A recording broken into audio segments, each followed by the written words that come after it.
BC రిజర్వేషన్ల అమలులో తెలంగాణ ప్రభుత్వం మరో ముందడుగేసింది. 42% రిజర్వేషన్ అమలు కోసం కీలక నిర్ణయం తీసుకుంది.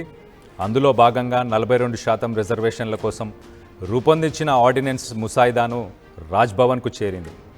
పంచాయతీరాజ్ చట్టం 2018లోని సెక్షన్ 285 క్లాజ్ ఏను సవరిస్తూ ఎటువంటి లీగల్ చిక్కులు రాకుండా ముసాయిదా డ్రాఫ్ట్ను గవర్నర్కు పంపారు. ఆ సెక్షన్లలో స్థానిక సంస్థల్లో 50% మించకుండా అనే వ్యాఖ్యాన్ని తొలగిస్తూ సవరించాలని కోరారు. మరోవైపు పంచాయతీల రిజర్వేషన్లు ఖరారు చేసేందుకు హైకోర్టు విధించిన గడువు దగ్గర పడుతుంది. దీంతో ఆర్డినెన్స్ ద్వారా చట్ట సవరణ అమలు చేసేందుకు ప్రభుత్వం కసరత్తు చేస్తుంది.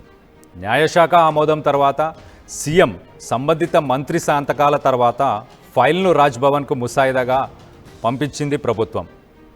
గవర్నర్ ఆమోదం పొందితే రిజర్వేషన్లపై చట్ట సవరణ అమల్లోకి రానుంది.